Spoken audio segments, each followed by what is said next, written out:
Hey, welcome back. It's Jason Walter here. In today's video, I'm going to share a brand new report that was just released this morning from the National Association of Realtors. So I can go over this report in detail with you today. And I'll give you a hint. Many records were broken, so I'm going to share all that information with you today. Also, stick to the end of this video because I have a mortgage update for you as well. And by the way, if you're new here, welcome. I post videos about how this pandemic is affecting our real estate market as well as personal finance topics. So I invite you to subscribe to this channel if you haven't done so already. And also hit the like button if you appreciate real estate market updates just like this one.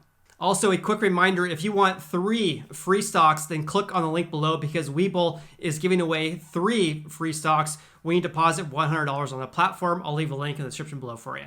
Okay, let's go ahead and dive right into the video. So it was announced this morning that existing home sales in the US increased by 9.4% in September. This beat expectations, and this marks the 4th consecutive month where we had sales increases in the US. So overall, sales surged 20.9% from 1 year ago. Also, keep in mind, this is during a time when the real estate market tends to slow as we approach the holidays because a lot of people don't want to move during the holiday season. However, this year we're seeing a much more robust or more active fall season. Of course, this is mainly due to record low interest rates, which we'll go over here in just a little bit towards the end of this video, and also high buyer demand. The National Association of Realtors, or NAR, also announced a new record high for home prices in the US. So the median existing home price in September rose slightly from the previous month to $311,800, and that's up 14.8% from September 2019. And prices rose in every region. September's national price increase marks 103 straight months of year-over-year gains. In Sacramento County, where I live and work as a real estate agent, our median home price increased 13.5% compared to 1 year ago and increased 3.1% from the previous month.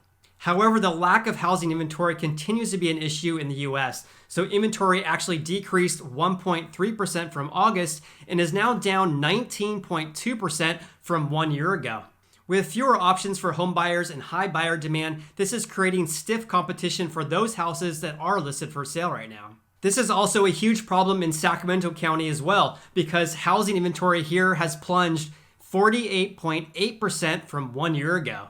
So we obviously need more houses to be built, and I actually made a video about this because home builders have ramped up their construction in more recent months, and actually made a video about that. If you missed that video, I'll leave a link right up here.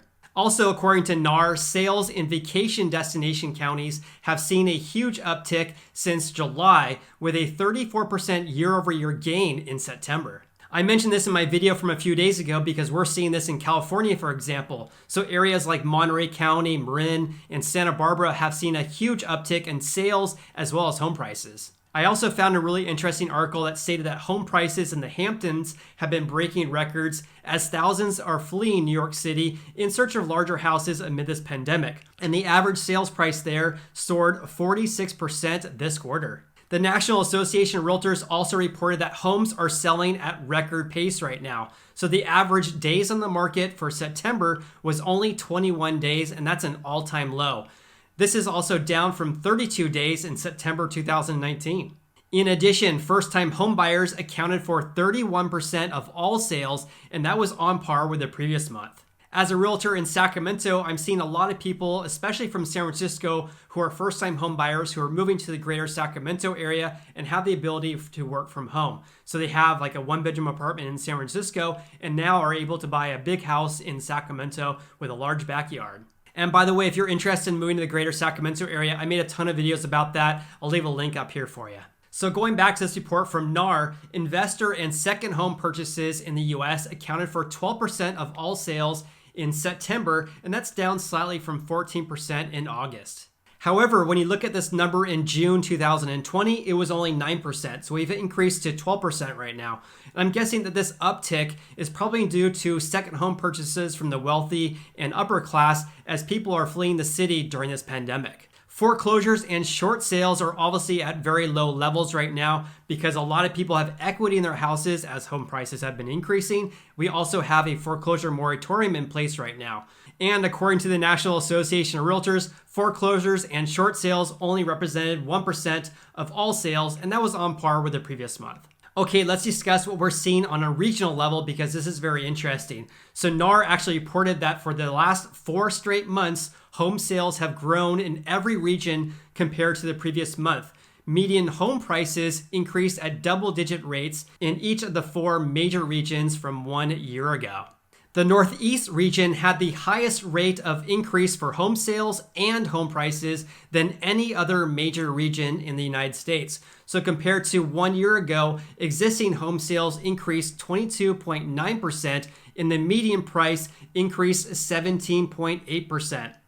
In the Midwest, compared to 1 year ago, existing home sales increased 19.8% and the median price increased 14.8%. In the South, compared to 1 year ago, existing home sales increased 22.3% and the median price increased 13%.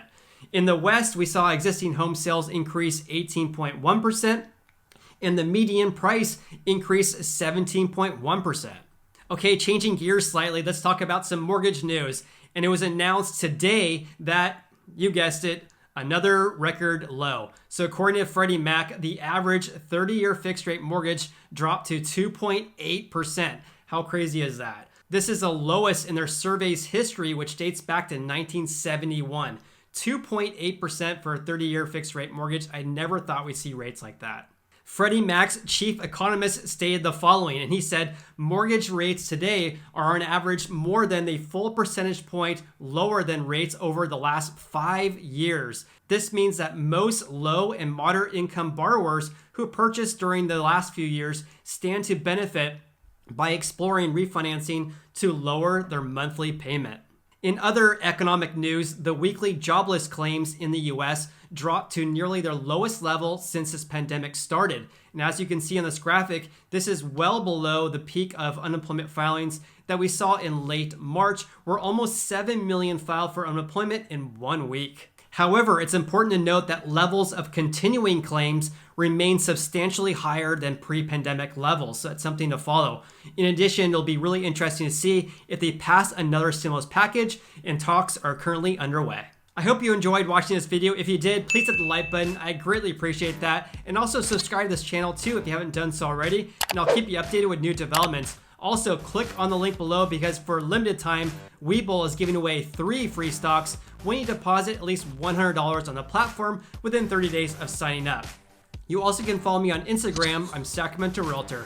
Hope you have an awesome day, and I look forward to seeing you on the next video.